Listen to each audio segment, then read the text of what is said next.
Production.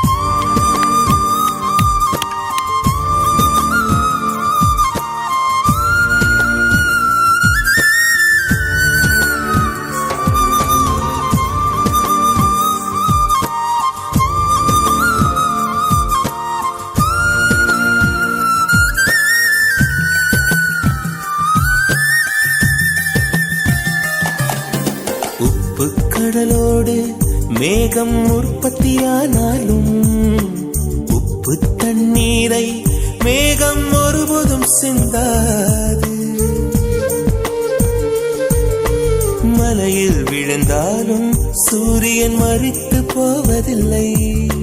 நிலவு கூலியூட்டி தன்னை நீட்டித்துக் கொள்கிறதே.